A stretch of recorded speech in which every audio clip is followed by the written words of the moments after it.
Kanyana mwereka iyo nani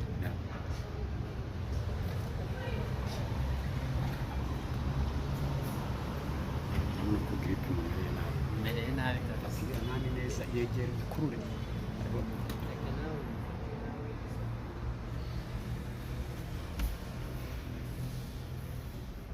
ni OVM. Okay. Ako wowe witwa nde? Wewe witwa nde? Kanyana Karini. Nawe uri umukozi wa OVM? No. Papiraho kuba tureba we. Okay. Thank you. Sanguza.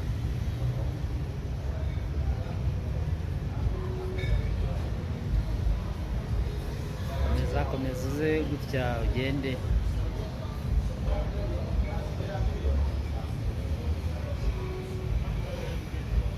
Okay.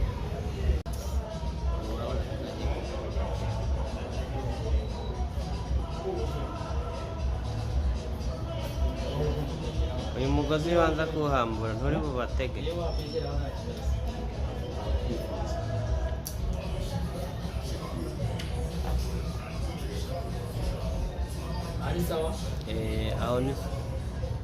Yes. It's okay. Okay. Bakozi ba Global Hot News ndabasuhuje kandi ndabashimira ko mukomeza kuduteza imbere ni iby'agaciro cyane. Nimwibagirwe gukora subscribe. Nari nabateguje ko uyu munsi hari umushyitsi turi buganire nawe. Turi kumwe rero nagira ngo bidatinze muri mikoro abanza biyambire. Amazina yanjye ni Mupenda Mugabo, umunyamerika ariko muri East Africa. Bafitiye kampani ebyiri kandi nshaka kuganiraho namwe. Izo kampani ebyiri hari Our Voice by Mupenda na OVM Investment Limited. Uko mubibona hano ku ngofero nambaye, Our Voice by Mupenda ni kampani umunyamerika w'umunyarwanda si umunyarwanda. Umunyamerika uzi Ikinyarwanda. Banza ugasobanurire gute uri umunyamerika kandi uvuga Ikinyarwanda neza cyane. Nuko ababyeyi banjye ni Abanyarwanda nubwo ntahabaye kandi bazabana mu rugo inshuro nyinshi dukoresha Ikinyarwanda. Iyo uvuze ngo umunyamerika kandi ntabwo uri muri Amerika, uri kimwe mu bihugu bya East Africa, wageze gute n'aha uvuye muri Amerika? Nyine abantu bashaka kugira ngo babanze basobanukirwe Mupende yatangiye gute kuba umunyamerika, kuba ari no muri ibi bihugu bya East Africa bimeze bite? Nuko ubajije Mupenda yavuye mu East Africa ajya muri Amerika. Ageze muri Amerika akora nk'uko n'abandi bose bakora muri Amerika. Asoje gukora biba ngombwa ko afungura kampani yo gufasha abantu bava muri East Africa bakaza kuba muri Amerika. Ni ukuvuga Mupenda wakoreye muri East Africa igihe kirekire, hari mu Rwanda, Uganda, Kenya na Tanzania. Yageze muri Amerika byabaye ngombwa ko avuga ntabwo nakomeza gukora imirimo y'amaboko kandi mfite ubwenge bwo guhereza Abanyamerika n'abandi bantu bacu baba muri Amerika. Niho nahise ntekereza kongera iriya Our Voice by Mupenda, niyo kampani yacu yahise ifungura. Ndakoresha ubumenyi mfite guhereza guhereza Abanyamerika n'abantu bacu baba muri Amerika. Niho Our Voice by Mupenda yahise ifungura. Tumara gufungura ni Our Voice by Mupenda, uko mubibona itanga serivisi yo gusemura. Umuntu wese uza muri Amerika ufite ikibazo cy'ururimi rw'Icyongereza, kuko turaba bafite benshi ushaka kubavuga Uganda, uvuga ikinyarwanda igiswahili atazi icyongereza. Umuntu wese utazi icyongereza twamusaba uwo ari we wese niba waba umufite aho yaba ari hose tugana Our Voice by Mupenda tukamufasha, kuko dukorana na agensi z'abanyamerika, tugakorana na immigration y'Amerika mu buryo bwo kubahuza ahantu ngiye. Umaze gutangiza kampani watekereje ufite kugaruka intanga muri East Africa? Kugaruka muri East Africa hano ni mu Uganda ni mu rugo, mu Rwanda ni mu rugo. Aya masaha tuvugana twari turi i Kigali, ejo twiriwe nani twiriwe mu Rwanda, twageze nani wabonye na brand ambassador wacu turi kumwe, nubwo atahari aya masaha kuba naje mu Kenya ni mu rugo, Tanzania ni mu rugo. Impamvu nakubwiye ngo ni mu rugo ni uko hose twarahabaye, ngenda narahabaye, nubwo twafite n'iki n'ibikorwa twagira n'ababyeyi cyangwa noneho abatureba bagira ngo bakeneye kumenya kuko hano barabona hariho Our Voice Mupenda, hakabaho Mupenda Apartments. Ibyo bisobanurira abadukurikira hariya. Noneho ku badukurikira iyi Our Voice by Mupenda maze kuyifungura muri serivisi dutanga nk'uko nazibabwiye, harimo gusemura, hakazamo iby'ubuvugizi, bivuga twe tuvugira abantu bavuye East Africa baba muri Amerika, bafite bose umuntu ari wese ufite ikibazo cy'ururimi rw'icyongereza aba muri Amerika, hanyuma iwacu tugatanga ubutumwa bwe cyangwa tukabigeza ku banyamerika kubera ubumenyi dufite. Noneho muri ubwo bumenyi dutanga harimo kubavugira no gutanga no gusemura indirimbo, dufitemo n'amakuru ariko ku bijyanye n'ubukerarugendo. Noneho hakazamo n'iki, hakazamo na Mupenda Apartments. Izi Mupenda Apartments mbere y'uko tuzizana hano muri East Africa babanje kuzigira muri Amerika. Muri Amerika mu ma state amwe n'amwe cyangwa mu maleta amwe y'Amerika dufitemo Mupenda Apartments, arizo zakira ba bantu n'ubundi bavuye mu East Africa mu gihugu cyacu cyose bageze muri Amerika badafite ubushobozi ibyo bisabwa, kuko muri Amerika kugira ngo ubone wenda ushaka gukodesha hari ibyo bagusaba. Abantu baba muri Amerika barimo kubikurikirana barabizi, kuvuga ngo niba ufite ubushobozi bw'amakashi. Sasa twe nka Mupenda Apartments kano kanya ushaka kohereza umuntu ukamwakira, babandi baza baje kwiga, babantu bava muri East Africa bagiye kwiga muri Amerika, hari abandi baza bagiye gutembera, aho kugira ngo akanyurayike n'ahantu ari bube akaza muri Mupenda Apartments.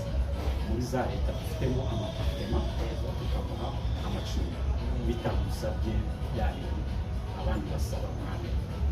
Noneho kuzizana hano muri East Africa aya masaha tuvugana hano muri Uganda turafite izi Mupenda Apartments eshatu, dufite ebyiri hano Kampala Mengo, tukagira imwe Kabale, noneho ni Kigali dufite imwe, ariko tukaba dufite gahunda yo gukora iki, yo kuzishyira Kenya, Tanzania no mu mijyi yo muri Tanzania na Zambia. Hanyuma mu by'ukuri ntabwo abantu bari babimenyereye n'ahangaha, ariko nk'uko bisobanuye ngira ngo hari ubutumwa wumva ushaka ko abantu bashobora kumenya kuri yaba Our Voice Mupenda cyangwa Mupenda Apartments. Ni iki wabwira abantu kandi ku bantu bacu cyane cyane iyo ntanga ubutumwa mbohereza abantu bacu baba muri Amerika bose bava muri East Africa, nabamenyesha ko ntibazahangayike babandi tuba dufite bafite ibibazo, badafite amazu, bagiye muri Afurika bagera muri Amerika ubuzima bukababera nabi, bakabura inzu.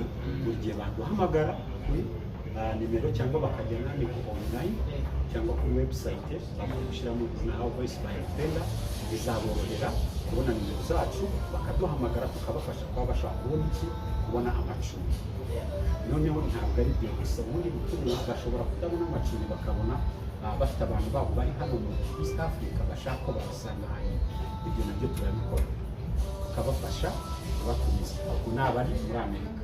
Noneho kuba abantu bacu baba hano bashaka gutembera Amerika, nkuko wabibonye hano muri East Africa Visit East Africa, US and Canada. powered by our Westline Trader. Dushobora kubafasha cyane badahangayitse mu buryo bwo kubakorera mu rugendo rwabo. Harimo kuba hakabamo kubashakira viza, turabasabira ntabwo dusitanga. Ubwo ni n'ahangaha ariko abari hano niba ndi guhereza message babandi bari hano muri East Africa bashaka kujya gutembera muri Amerika, abo ngabo bashaka kutunyuraho tukabasabira visa. Iyo babonye visa yoroha Mupenda Apartments zo muri Amerika kubakira. Noneho ikindi nashaka ngo bamenye abari hano, hari abantu dufite bava i Kigali bakora business, bava i Burundi, bava muri Tanzania, babashishikariza kuba baza hano kuri Mupenda Apartments.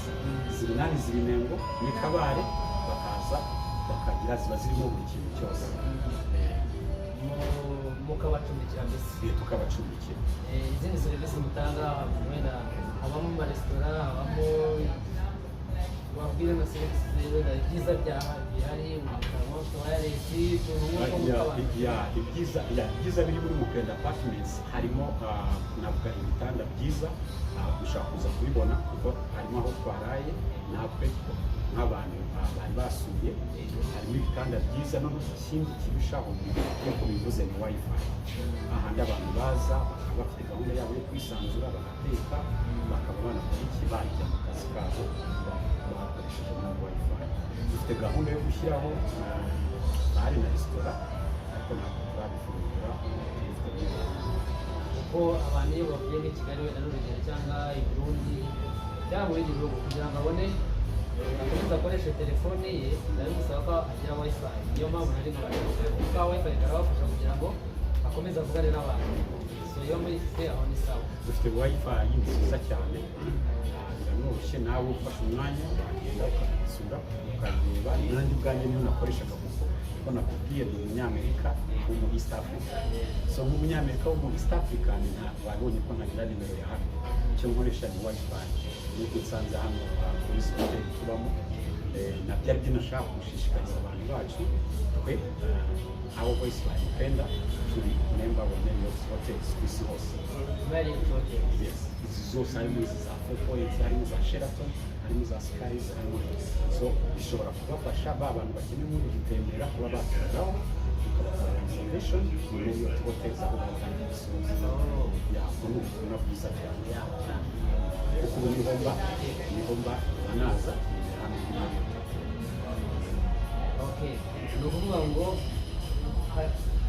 murabishyuza, noneho niba mubishyuza wenda biba bisobanuraho nabyo. Hanyuma batubwire iyo abashyitsi baje mufite imodoka zibakira zikabajyana aho bashaka, bimeze bite? Dufite tuje kubaza icyo kibazo neza. Aya masaha ya kampani yacu OVM Investment Limited ariyo iri registered hano muri Uganda no mu Rwanda, kuko no mu Rwanda tuhafite partner. Iyo nani iri registered Mupenda Apartments. Iyo modoka irabafata kuri aeroport ku kibuga cy'indege ikabazana muri Mupenda Apartments cyangwa hano muri Marriott Hotels zazindi bafite muri abamambure bazi. Noneho muri Marriott Hotel aho bitandukanye no kuba wowe wakwisabira ugakora booking, twe tukagukorera booking, nuko twe tuguhereza ku giciro cyacu, apana cya kintu bari kubona bakibaye kuri hotel, twe tuguha ku giciro. Wenda tugana no ku musozo, wavuze ku bashaka viza ushaka kujya muri Amerika, ntabwo basobanuye neza uburyo bikorwa, uburyo natanga uburyo gusoza. Ni ukuvuga ibintu bijyanye na viza East Africa n'umunyamerika nkunda kubikoresha muri buriya buryo kubera ko ndahisanga hose, kandi ni naho dukorera na kampani zacu niho zikorera, ni nayo viza turafitiye. Iyo ushaka kuza muri Amerika tukagusabira turabimenyera, nk'uko ubizi wowe urabizi, baziranye uranzi, ntabwo navukiye muri Amerika. Ngiye muri Amerika twarakoranye kenshi, twarakoranye ngiye muri Amerika, nabaye umunyamerika mbere ko utangira mbere yuko nanjye kandi muri Amerika sindarenzeho igihe kirenza imyaka ibiri. urumva ko uburyo nagiye muri Amerika biroroshye kuba nakubwira uburyo nakoresheje njya muri Amerika no kugira ngo ube umunyamerika uko byagenze. So niyo mpamvu bikorohera iyo ukoranye natwe ku bijyanye na viza, cyane ko twe tutishyura. Twe ntabwo twishyuza byari umuntu akubwira ngo uzajya uzishyura amadolari aya n'aya nzaguha viza. Oya, twe ntabwo tugira ibisobanuro by'ibyo dukora, viza tugusabira izo arizo, kuko dukorana na immigration tukamuhamagara niba ari hariya muri Amerika, niba ari hano kuri ambasade runaka i Kigali cyangwa Kampala, tuzi buri kintu cyose gikenewe, nta kintu twishyura. Impamvu nari mbaje gushaka viza, abantu benshi bakunda kubiba cyane babasaba ngo turabashakira viza, bakabasaba amafaranga menshi, iyo viza nayo ntiboneke. Niyo mpamvu nagira ngo wowe wivugire mu ijwi ryawe ubabwire ko wamukoze neza. Yes, ubajije ikibazo cyiza cyane. Twe ntabwo dushaka gukomeza kubona abantu bacu babatwara amadolari, bakubwira ngo agiye kuguha viza cyangwa agiye kugushakira viza, umwaka kwaka amadolari. Impamvu tutabishaka ni uko ntabikubwiye njyewe ndi umunyamerika, kandi uburyo nagiye ndabuzi, n'amakashi nanjye nshaka kuba narariwe nshaka kujya muri Amerika ni menshi cyane. So mvuga ngo reka tugure iyi kampani izajya ifasha abantu bacu nakoresheje uburyo bushoboka bwose. Ndavuga mfite ibisobanuro byose, mfite amakuru yose, mfite connections zose, ahantu hashobora kwishyuza umuntu n'amadolari kumukorera iki, ariko aho kumukira ni leta. Twe iyo dusabiye umuntu viza, ni ngombwa iyo umaze kubona viza ugura tiki wacu aho voice by, ntabwo tuba dushaka gutwara amakashi hanze. Wamara kugura tiki wacu ukishyura hoteli wacu za miliyoni nakubwira, twe tugurisha, urumva tuba dufiteho asente. Ni ukuvuga mwebwe ku itike no ku macumbi, nava hano azashyikira hehe? Azashyikira iwacu, hanyuma kashi tuba dukeneye. Noneho ahandi ho kumutembereza, kuko turi mu kigo cy'ubukerarugendo. Yageze hariya ya makashi yo gutembera arayaduha rwose, turanabimubwira tukamubwira ni amadolari aya n'aya, kugira tumutembereze. Niba uzajya Miami, niba uzajya Los Angeles, niba uzajya Washington DC, niba uzajya New York, akaba abizi. Kuba ko twe dutandukanye n'abandi bantu bose. Noneho n'ubutumwa mbahaye aho baba bari hose, batugane bazi ko nta makashi nta gusa. Ngira ngo icyo ni ikintu cyiza cyane, abantu bagomba kugana Mpenda, Our Voice by Mpenda, kuko urumva ko bo ntabwo basaba n'amafaranga, ni ukuza gusa ukababwira icyo ndashaka kujya muri Amerika, noneho bakamusabira viza yaboneka, ukishyura tike, ukishyura naho uri burabe ugezeyo. Ni ibintu byiza rero, ndumva ari ibintu byiza abantu bakwiye kugana. Uyu mugabo ndamuzi, ni inyangamugayo. Wenda nabwira abantu ko iyi kampani ye, twaravuganaga kuri telefone, ambwira ko ashaka kuzaza kubwira abanyarwanda no mu bihugu bya East Africa iyi gahunda. None rero njyewe ndamuzi, ntibazagira ikibazo. Kugira ngo ubutumwa wenda dusoza bwa nyuma, icyo uvuga wenda dusoza. Noneho bwa nyuma icyo ndasaba abantu bose kugerageza bakareba Our Voice by Mpenda kampani y'umuntu wanyu w'umunyamerika, iri muri Amerika, ibe register, gifite buri kintu cyose, kuko irazwi. Tumaze guha abantu amaviza benshi, tumaze guha abantu ubwenegihugu, ubibona wowe. Noneho na OVN Investment Limited, shaka bazirebeho izi kampani uko ari ebyiri. Iyi OVN Investment Limited ariyo iri mu East Africa, dufite Uganda tukayigira mu Rwanda, tukaba tugiye kuyifungura muri Kenya no muri Tanzania. Kugira ngo murakoze, reka tubashimire. Wenda muzadutembereza izo apartments tuzirebe, n'abantu bazirebe, ibyo bizaba byiza. N'imodoka itwara abantu kuri aeroport, mu kanya tugiye kugira hari abo tugiye gutwara. Tubashimira rero. hari abantu ba green card baba bakeneye kuba bakoresha Our Voice Mpenda green card kandi nibo bakiriya bayo. Urakoze cyane ya nkuko akibajije. Ubundi Our Voice by Mpenda ikora ibintu byose bya immigration, ariko ya Amerika Amerika.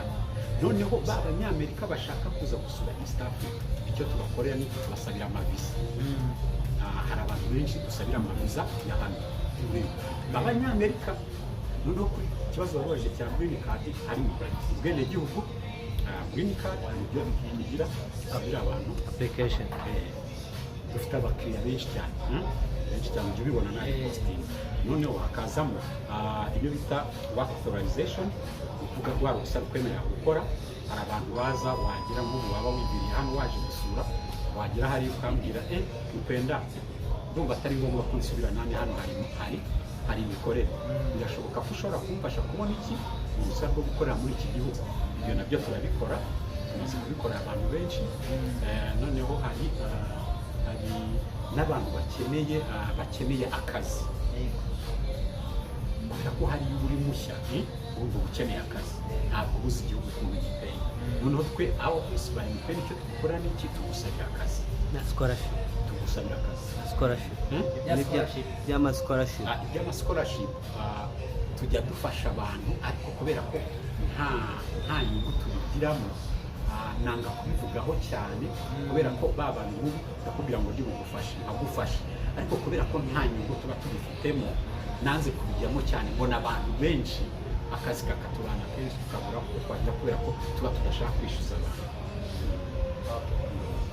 Nebyo murakoze, reka tubashimire, ariko nimubajye gukora subscribe kandi tubashishikariza gukomeza gukurikirana ibiganiro byacu.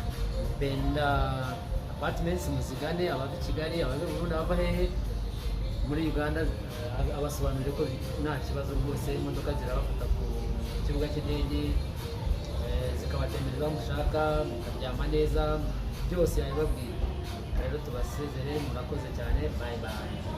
Babagirira gutya. Okay. Target yari abanyarwanda gusa, nta Kigande.